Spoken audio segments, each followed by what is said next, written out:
Bitcoin is close to becoming worthless. Let's go.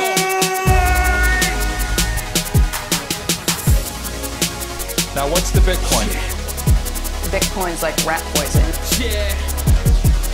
Oh. The greatest scam in history. Let's get it. Bitcoin will go to fucking zero. Yeah.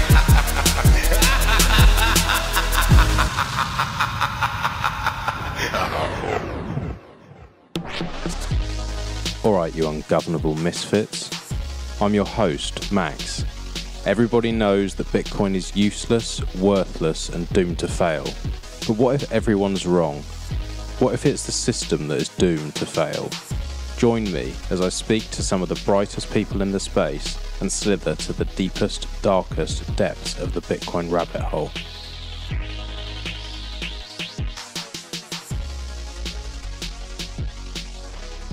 Welcome back to the show, Reed. It was only about 30 seconds ago that we were speaking, but for anyone who's listening to this now, I have just wasted Reed Wommack's time. He is the most patient man in Bitcoin, and we're just about to record again. Reed, can you just do an introduction for us, please, for the second time, and tell us what you're doing? Absolutely, Max. I don't think I'm the most patient man in Bitcoin, but I do work for Swan Bitcoin, and I run customer support for Swan Bitcoin. And Swan Bitcoin is a US-based exchange.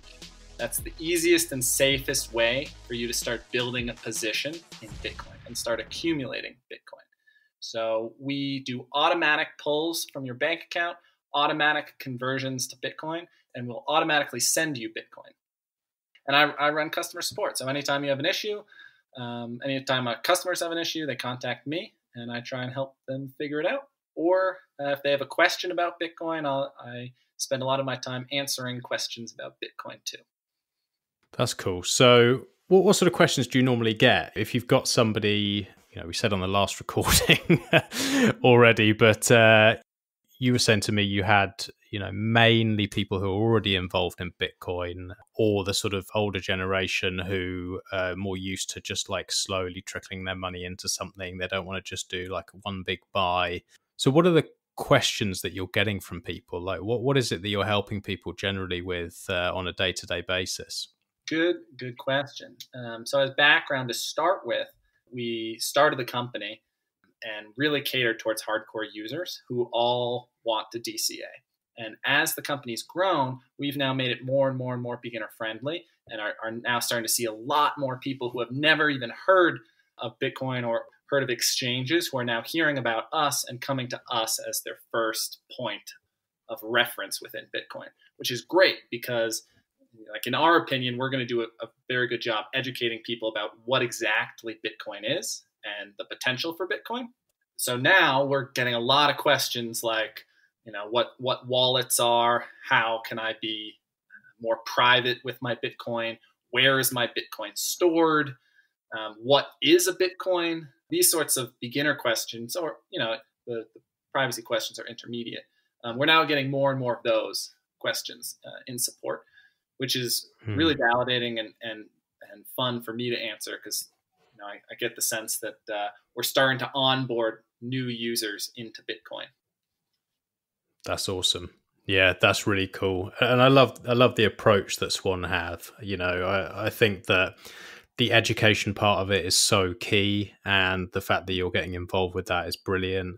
The fact that you're Bitcoin only and that you have DCA it's just the perfect mix. And my sponsor that I have here in the UK, CoinFloor UK, have a similar approach. And it's the only thing I feel comfortable with when new people are coming into Bitcoin is that, now for anyone who's in America, I'll be sending them over to you guys because you're doing a similar thing. And for anyone in the UK, it's CoinFloor, because I know that when I send them there, they can't make a mistake. And they're doing things in the best possible way. And I think that's what catches so many people out, because you go to these shitcoin casinos and people get distracted, and there's lots of things that are flashy and looking like they could be the next big thing, or sort of teaching you basically to invest poorly, and what you're doing, they can't do that. And they have the support, it sounds like, to ask the questions that need to be asked and to make sure that they feel comfortable doing it. So no, I'm really happy to be discussing this, and I'll definitely be sending people over to Swan. Yeah, absolutely. Thank you for referring people to us. Also know that we get a lot of customers who are reaching out to us from the UK, wondering whether we're working in the UK, and I always refer those customers to CoinFloor, because I know that they're a Bitcoin only business. And again, as you mentioned, they're not going to get distracted by random altcoins that are really pump and dump schemes. And they're not going to get distracted by gambling. Yeah. So really love what Obi's doing at CoinFloor.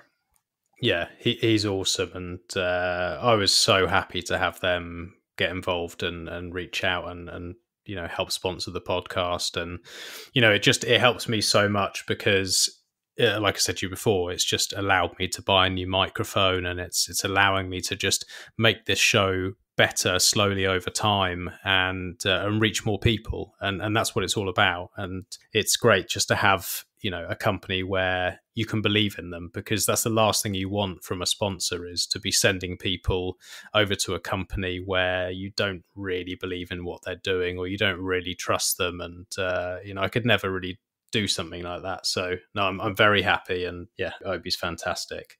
It's cool that there are more and more Bitcoin only companies coming online. As the industry grows, there are more and more Bitcoin companies that can sponsor podcasts like this. And I think a few years ago, most of the podcasts, any sponsorship that they had were just exchanges that also sold shitcoins. And now we're seeing enough pure Bitcoin only companies gain enough traction that they can start sponsoring educational material. Yeah, that gives me a lot of hope, and it's a cool direction that the industry is going.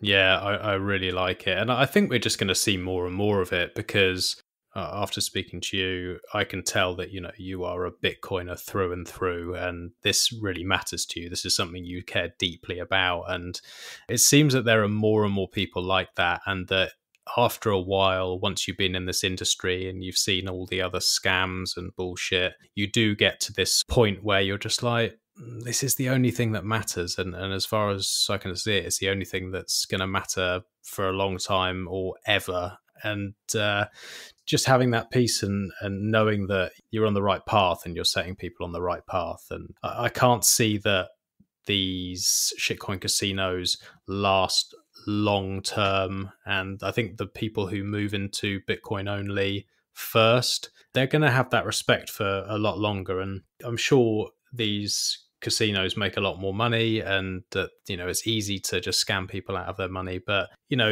I think if you really care about this space, you want to be here for 5 years, 10 years, 20 years. And the approach that's being taken by you guys is exactly that. It's, it seems like you want to be here for the long run. Yeah.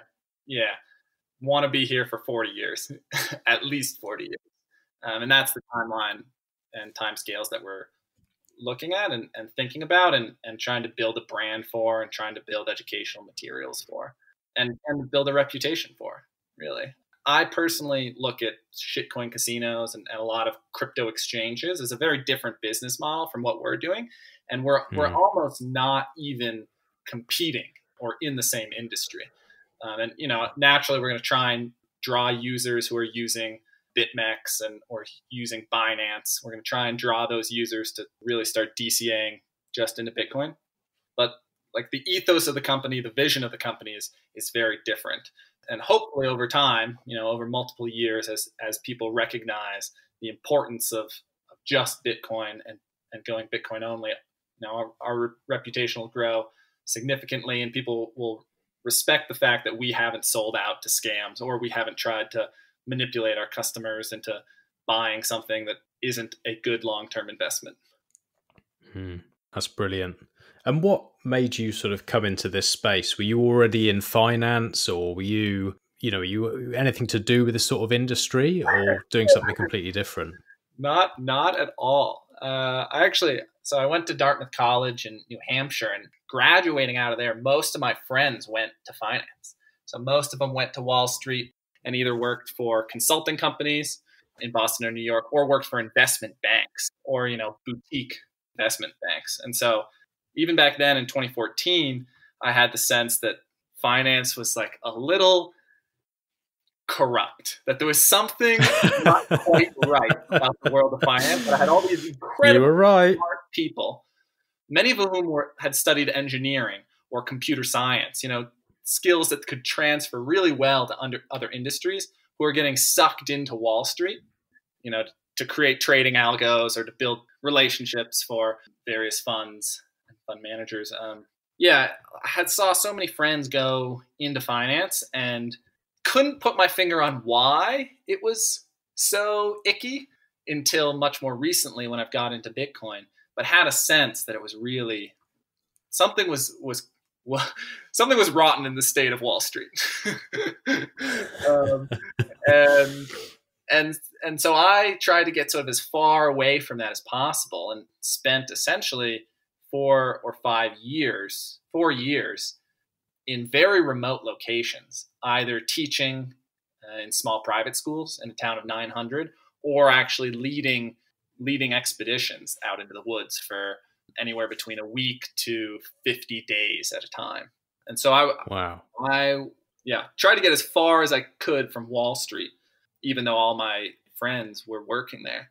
So it was funny in that stage of my life to share stories with them, because they would talk about going to see, like saving up money to go see a Broadway show or something. And I would, on the phone with them, I would talk about like watching an orca whale breach. So we're just living very different lives. But then in the summer of 2018, I inherited some money, and I was trying to figure out how to deploy it and how to sort of make it grow over time. And that sort of started me looking actually at the stock market. I'm sort of too young for bonds, so I was trying to figure out a way that I could allocate this in companies. And that sort of started the beginning of me trying to explain or trying to figuring out why exactly Wall Street was so icky and corrupt. And sort of through that fall, realized that the Fed was just at the base of all of the asset prices. And so their decisions dramatically affected asset prices. And at that point in time, they had tried to start rolling off their balance sheet. And I was smart enough to realize that we would get a bit of a correction as a result of that. So fortunately, it was actually out of the market that fall. But sort of got into Bitcoin a little bit that fall and winter, and then really got into it that winter when the Fed started, Bitcoin bottomed. Bitcoin was bottoming. The Fed started turning on the liquidity again. Stock market started going up, and I was sort of early, I think, to the Robinhood day trading trend that is now sweeping the world, where I recognized exactly what was happening with the Fed pumping liquidity, and that going to pump asset prices. And so I started leverage day trading. And as I was leverage day trading that winter, I was also simultaneously reading about Bitcoin. And like, I recognized that this system was so broken, but I was playing the game.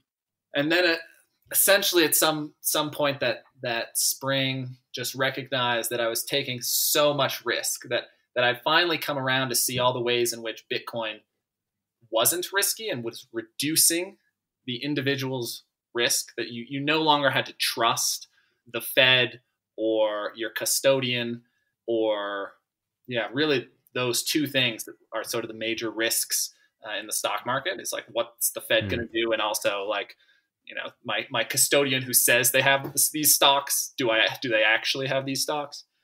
Recognized that I was taking too much risk there, and sort of went all into Bitcoin that spring, and got sucked deep down the rabbit hole that spring. Started writing a newsletter the following fall to try and get my friends and family on board. And that newsletter sort of built and built and built into, I was writing it every day. So it built into a big catalog of writing that I had, that I was able to share with Swan. And Brady, head of education at Swan, liked my writing and hired me. So that's sort of the transition, my brief transition from trying to get as far away from the world as finance as possible, and then experimenting with with leveraged trading of stocks, and then eventually realizing that I'm much more conservative and only want to hold value in things that I have much more control over. And so now I'm pretty much all in Bitcoin. That's an interesting story, coming in from that perspective and wanting to be as far away from Wall Street as possible, because you smelt a rat. But, like I think most people in this industry, it takes some time to really wrap your head around what it is that feels so wrong about it, and why you sort of know it's corrupt and it's rigged, but you don't quite know how. You've gone to get as far away from that, into the wilderness, and then somehow you're actually now drawn back in, but now you're doing battle with Wall Street, because I kind of see this as like anyone who's involved in this, we're knocking on their door. It might be a little bit of time until that really happens, but essentially that is what we're doing. So maybe you were always destined to do battle with Wall Street. I think that battle analogy is compelling, and it is prominent within some Bitcoiners doing battle with Wall Street. Me in particular, I actually don't I don't think that Wall Street is really the enemy. I've come sort of full circle and realized all my friends working on Wall Street were actually providing an enormous amount of value. They're just providing that value in a broken system, and it's not really that Wall Street is wrecking the world, or Wall Street is sucking people's value up, and Wall Street is unfair. It's just that the government has sort of gotten so large that it's screwed up incentives. So now people have the incentives to invest their money through Wall Street, and Wall Street can help them essentially protect their savings from inflation by creating all of these strange investment products. So Wall Street, it really is doing a good deed, and they were doing a good deed, and now we just have a better solution to protect savings from inflation, rather than creating these esoteric investment vehicles that Wall Street is able to get a piece of. Well, it's kind of one of those things where you need to have some assets to not get left behind. And, you have inflation of assets, and therefore it's okay if you're on the barrel or you've got a foot on the ladder. But for a lot of people who haven't got any assets, and they don't really understand that their money is getting less and less valuable over time, and they don't really know how they're storing it. One thing that I find is really beautiful about Bitcoin is that you don't really have to understand that much more than this thing gets more scarce over time. And as long as things go in the direction that they're going at the moment, and this industry gets better and stronger, and the security continues to get better, and the usability gets better, and all of these things continue on the path they are, people don't really have to do too much. And I think that's quite nice, because for a lot of people, when they're working their other job and then they have to think about investments on top of it, it's just really, really stressful. And you have to put a lot of trust into other people, and trust that they know what they're doing, and trust that what they're doing is in your best interest. Absolutely. Yeah. And I mean, that's one of the main reasons that Corey and Jan started up Swan Bitcoin, where I work, is we wanted to make it really easy for people to save money in the best savings vehicle that exists, and not have to put an enormous amount of trust into another institution. So at least for us, we make it really easy for people to buy Bitcoin and then immediately and automatically withdraw it, so that they don't have to store it with anyone other than themselves. So that's, I think, one of the things that we do best of all, compared to, there are a lot of other really, really great companies in the space, a lot of great Bitcoin only companies in the space, but really emphasizing this self-ownership of Bitcoin and withdrawing it from us, so that our users are custodying their Bitcoin, not us. And it's something that we thrive at. That's so important. And so how do you do that? Do you have a sort of, is it every time they're on a recurring buy that's being sent directly to their cold storage, or do people do it in sort of bundles to reduce the fees, or what's the sort of setup for that? You can set it up how you wish. So you can either set it up so it's every single recurring buy, or you can set it up so you'll wait until you hit maybe zero 0.1 Bitcoin. So like $1,000 of Bitcoin before you withdraw it. And, you can choose that scale for yourself. I think that makes sense, because otherwise if people are doing smaller amounts and they're getting hit with the fees, it's not always that, as long obviously you want to be self-custodying unless they're sending things over Lightning, or do you have that as an option? Do you have sort of Lightning payments and that kind of stuff as an option? Or we don't for withdrawals, normal withdrawals. We're looking into it for something called our Swan Force payouts. So our referral payouts, actually anyone in the world can sign up and get a custom URL. And if you get Americans to sign up through your custom URL, you can earn 25% of all the fees that Swan earns from that referral. That's cool. And those payouts, we're looking at doing those over Lightning. But the rest of them are on base chain.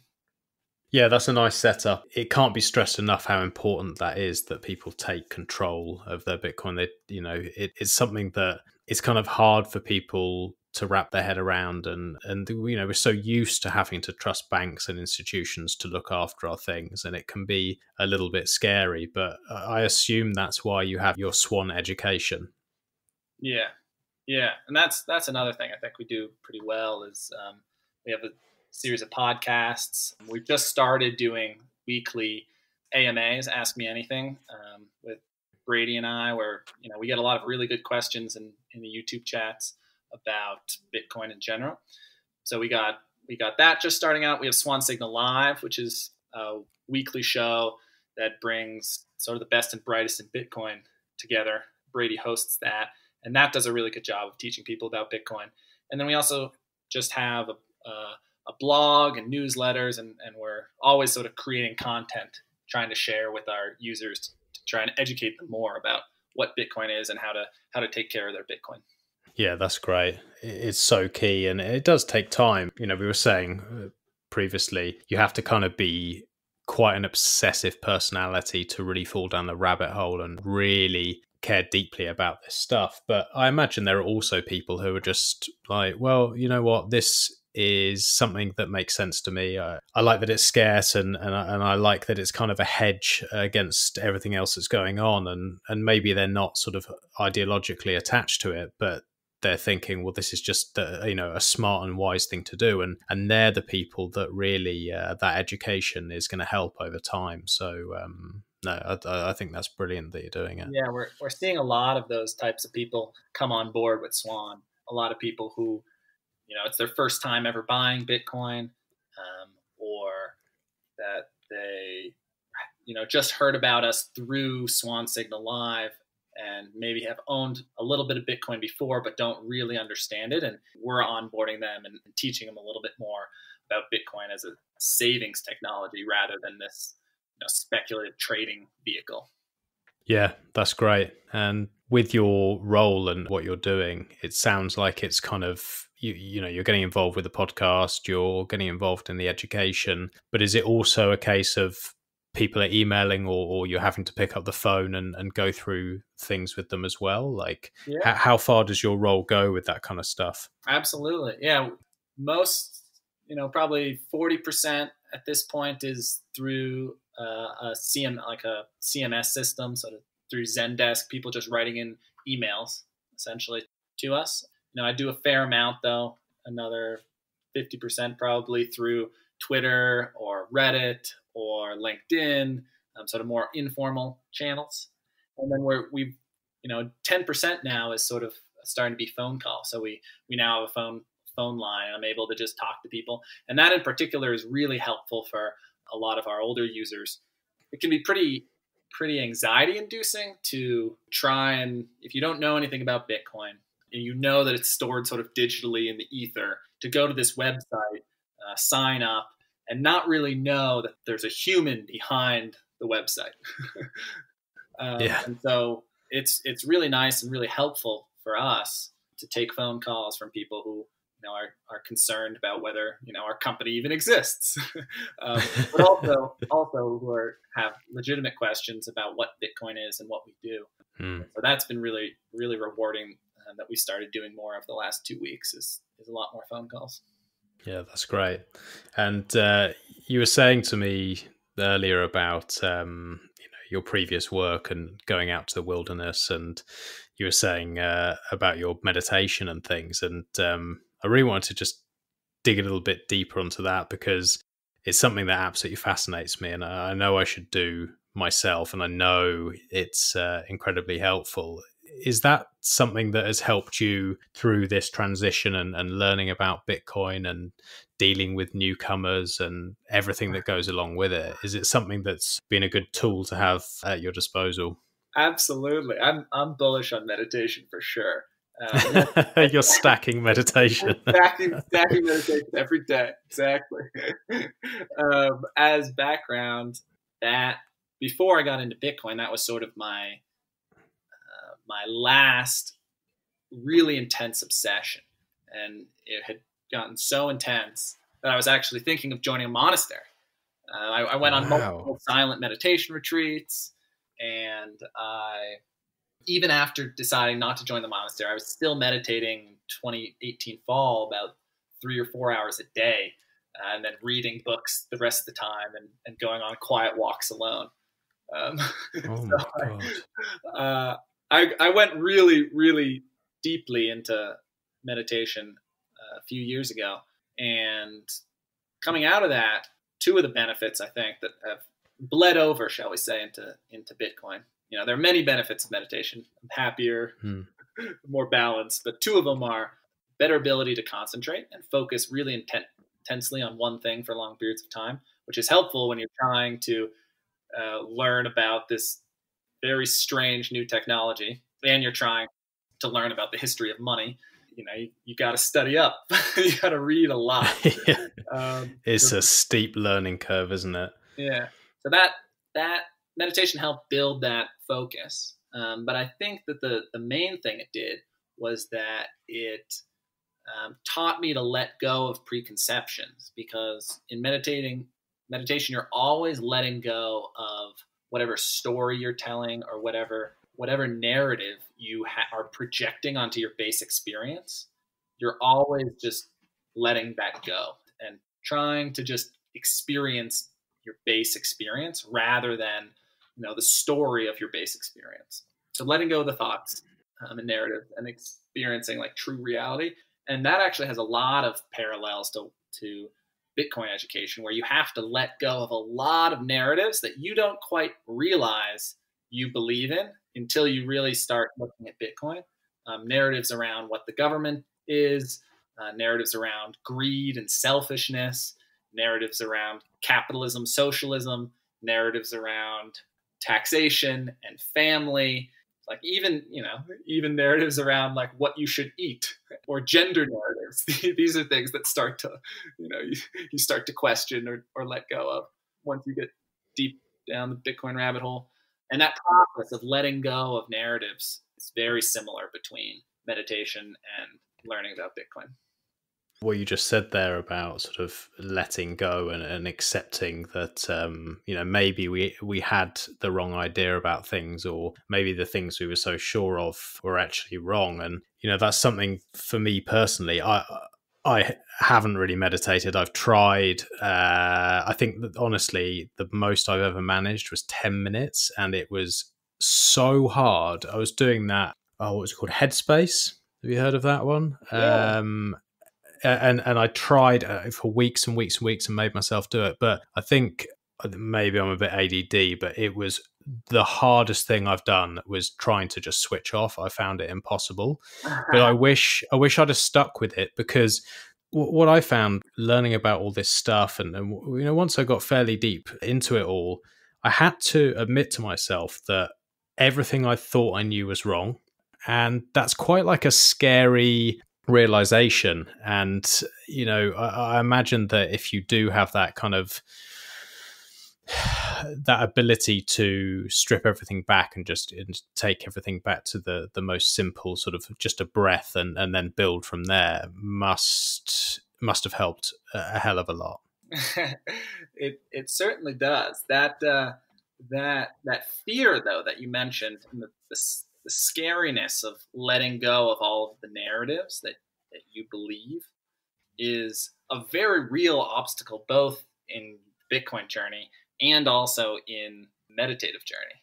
It's very uncomfortable as you start learning more about Bitcoin to realize, one, that everything that your parents or many of the things that your parents and friends and society tells you aren't true. Very uncomfortable and somewhat alienating. And that leaves you sort of baseless. It leaves you without anything to cling on to. So you got to let go of all those things, and then, at least in Bitcoin, you build up this other sort of narrative or worldview. Yeah, it is starting from nothing. It's literally just like pretty much, like you say, pretty much everything you've been told is wrong or a lie, and then it's accepting that and then building this new view of the world and trying to make sense of everything. And it's almost like a rebirth of just like, you know, everything is just new, and it is so confusing, you know, because you've got to dig into so many different things. You know, it's not just finance. It's not like, oh, I'm just trying to work out, you know, is this stock a good buy, or is this property something that I should invest in, or, you know, it's not just that. There is so much that goes into this, and it flips your whole worldview upside down. So yeah, it sounds like you were sort of prepped and ready for it. For sure. I mean, that process of like going from trusting sort of traditional institutions, traditional narratives to no longer trusting them is very uncomfortable. And then in Bitcoin, again, you build up this different worldview. A lot of people in the meditative journey, they have to go through the same exact process of letting go of these traditional narratives. And then sometimes they build up other competing narratives, but sometimes it's just being comfortable living in a narrative-less existence, becoming comfortable living without things to hold on to, without really like an attachment to a story or an idea. And that process of going from, you know, like believing, you know, that you have this independent sense of self, believing that really coming down to the independent sense of self, and then letting go of that and being okay, recognizing that you don't actually have any sort of clearly defined sense of who you are, and that's fine. That process can be very, very disorienting for people as they get more into meditation, because you just tell yourself these stories of who you are in your day-to-day life. You know, I'm a father, or I have this job, or, you know, I'm like a white person, I'm 6'2", I'm a skier, like all of these categories that you put yourself in. When you start looking more deeply at yourself and meditating more, you realize that those have no basis in reality, that they're just stories, and letting go of those can be a very disorienting experience. Yeah, I can only imagine. Just like letting go of the narratives you have around government and around the economy and around jobs, those sorts of narratives, letting go of those can be disorienting.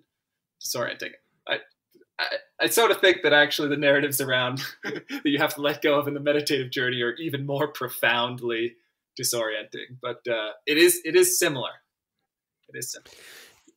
Yeah, well, I guess because, well, it was certainly for me, and I think for a lot of people, you always sort of know that the government's not really doing things in your best interest, and you kind of don't trust a lot of what's going on anyway. It's just that you can't explain it. You're not sure exactly how it is that they're screwing you over. But what you're talking about there, where you're saying, you know, really stripping back to taking away all these ideas of who you think you are, or who other people have told you who you are, or you've told yourself you are. Yeah, that does sound like that. That's something that would take a lot of time and a lot of effort, and could be, like you say, disorientating. But I imagine once you've done it and you've got almost to that, like you're saying, that sort of place of Zen, and you can build from it, it must be an interesting way to view the world. I'm sure things seem very different from that point.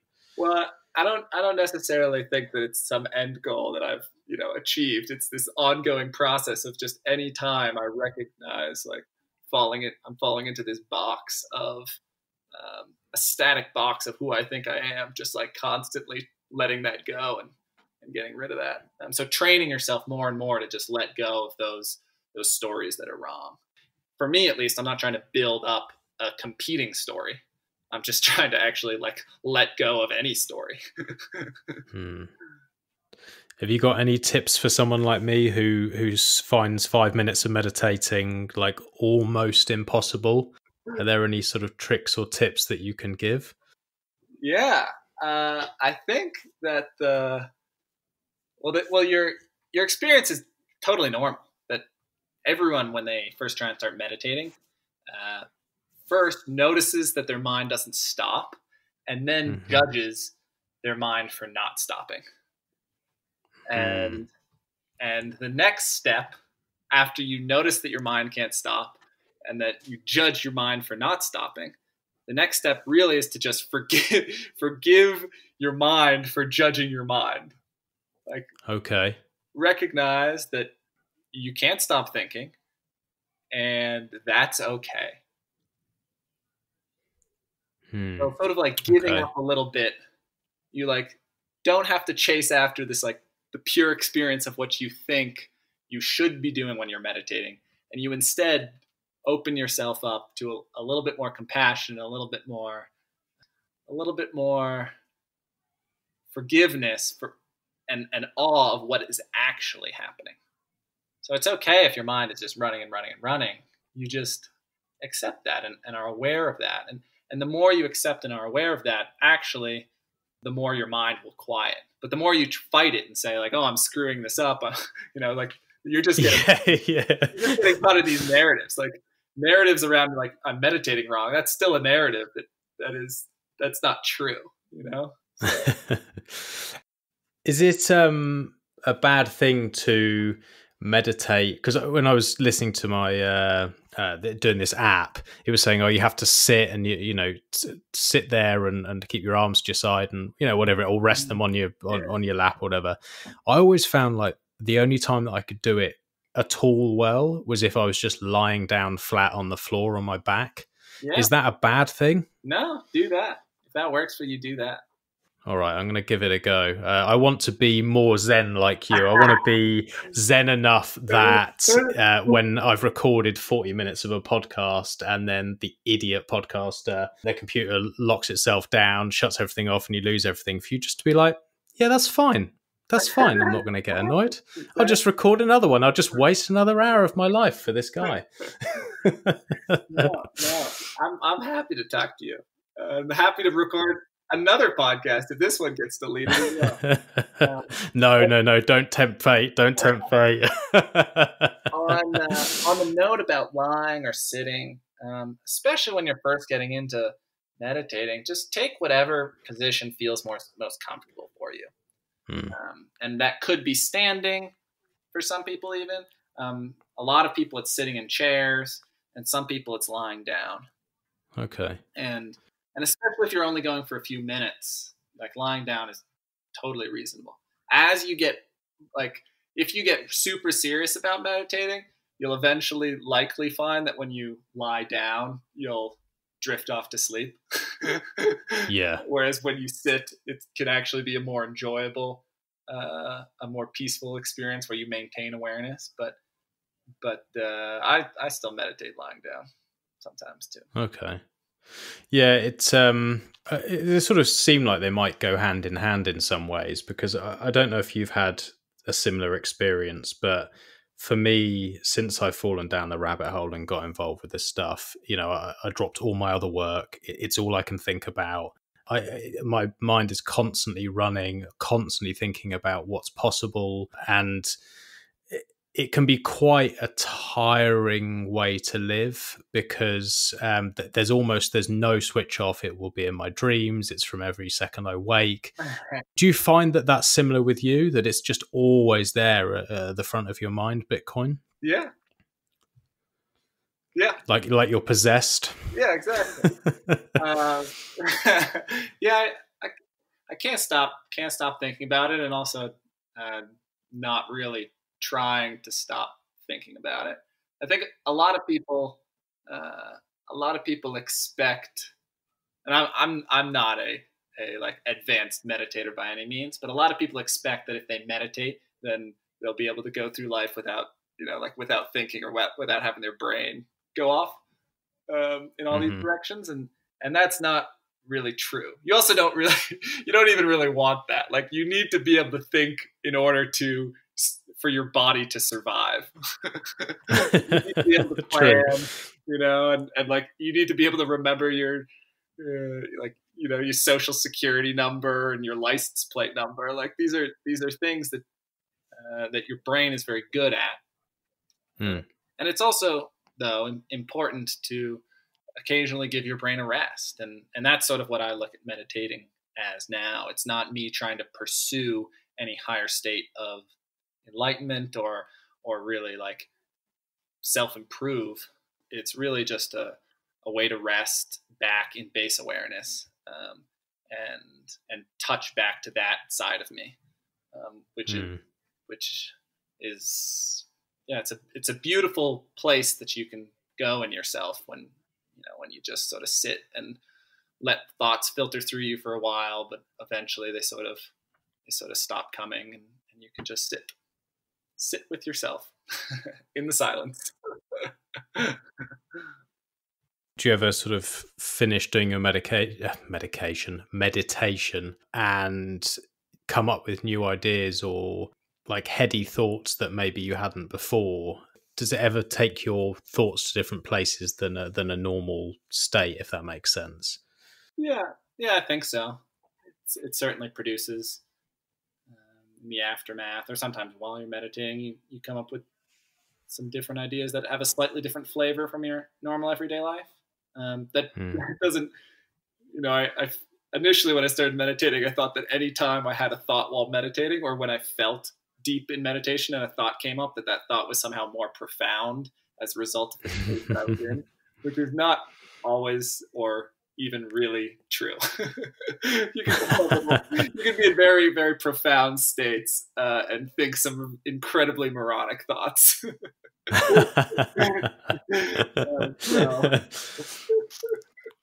So I don't necessarily give the thoughts that arise any more undue attention as a result of the meditative state that I am in. And what's your craziest thought within this space and within Bitcoin? Like, do you have any sort of not price, because that's boring, but do you have any sort of predictions about the way that things are going to play out, or any predictions about what's coming next, or do you think deeply about the future?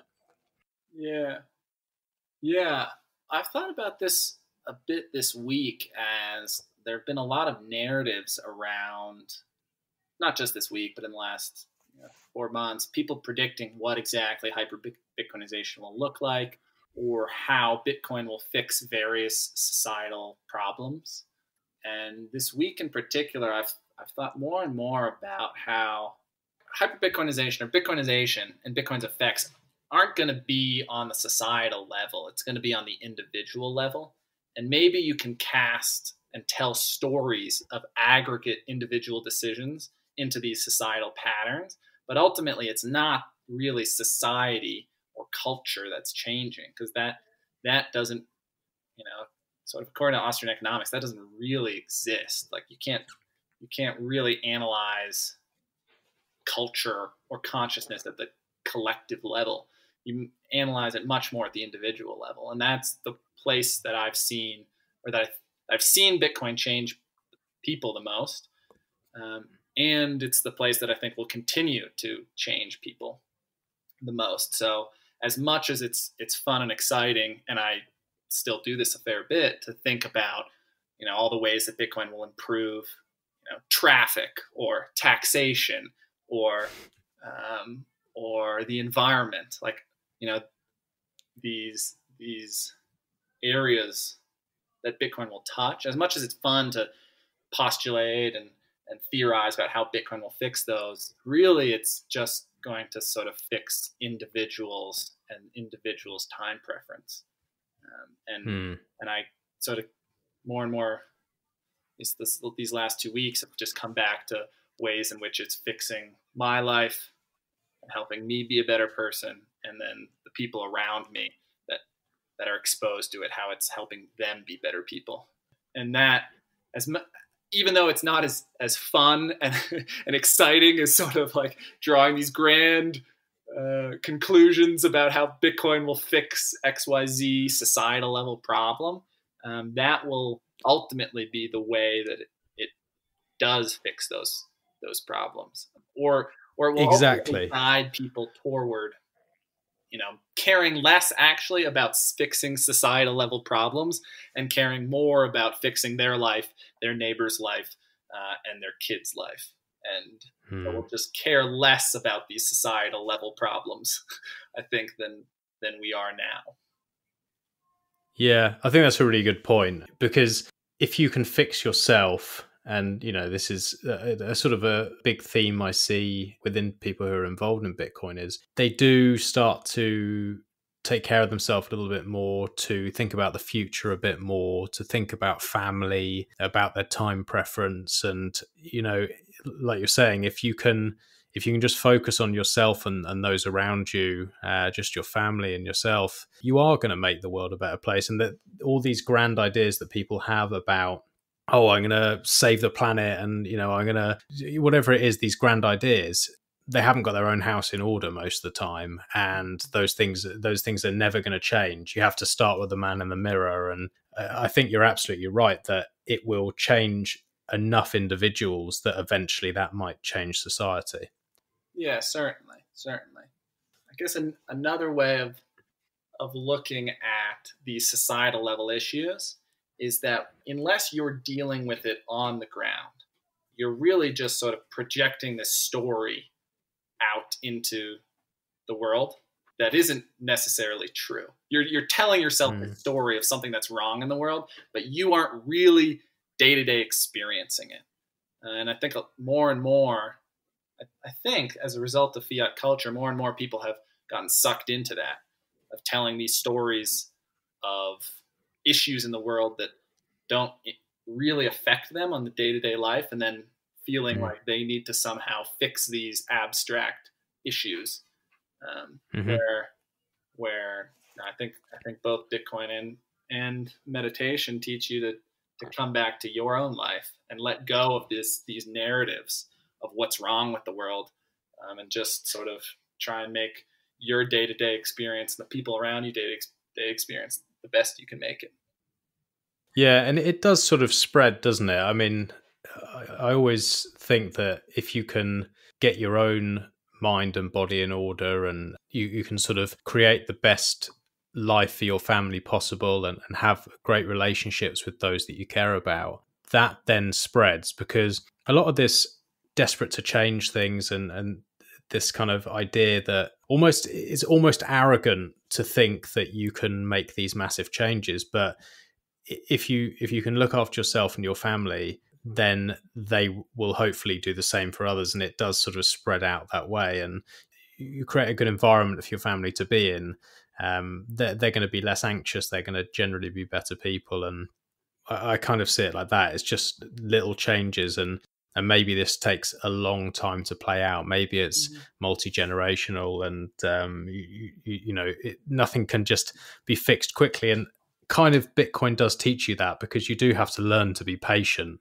You'd said to me before about coming in sort of early 2018, and pretty much basically you've just seen bear markets, and you have to have conviction, and you have to be willing to wait for things. And I think that's something that's missing in society, is people are not willing to wait for things. And that's part of the reason they're drawn to altcoins and all of these other ideas, because Bitcoin's very much like, look, these are things that won't change. There are certain things that we're working on, but it's going to take time. And if you want something done properly, it's going to take time. And it's a very different mindset, I think.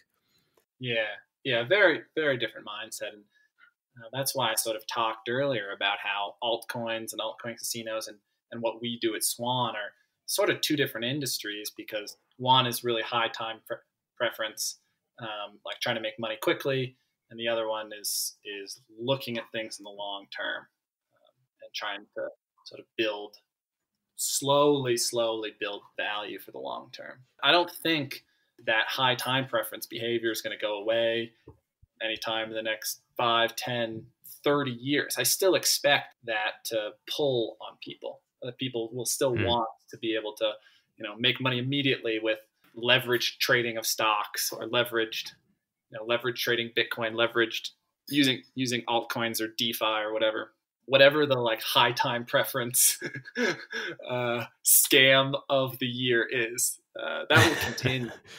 I think just more and more people will trickle into Bitcoin DCA, trickle into understanding the long-term path. Like our customer base at Swan, but also the people interested in long-term thinking, that will slowly grow with time. I'm excited for that to happen. Yeah, slow and steady wins the race. Yeah. Do you get fairly involved with the technical side of things with what you're doing at Swan, or do you sort of geek out with this stuff and get involved? Do you get involved with building nodes and messing around with the new tech and get excited about these projects, or are you sort of too busy with everything else that you're doing?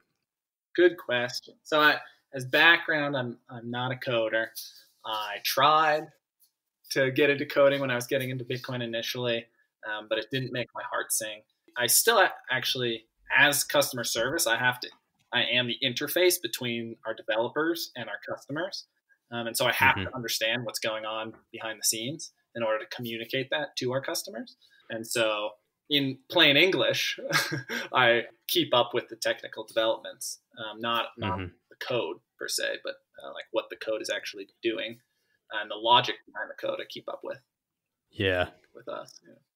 I find all that side of things just so interesting, but a similar thing. I've tried messing around with code. Like I've messed around and done a couple of courses, and I did Justin Moon's one, and I've done a few, and I've played around with it. But same thing. Like it doesn't really excite me to sit in front of a computer for that amount of time, and I just don't think I'm particularly good at it. But I do find it interesting. I like to tinker with things, so I'm always more drawn to like the hardware side of things. And, once you get to a point where you're like, okay, like I understand why this thing's going to become more valuable. I understand why this can bring freedom. And then it's like, okay, well, how can I really get my hands on what's cutting edge? And I always find it's a difficult balancing act between like what I aspire to be able to do, especially with privacy and that kind of stuff, and then my level of competency, and they're quite far apart.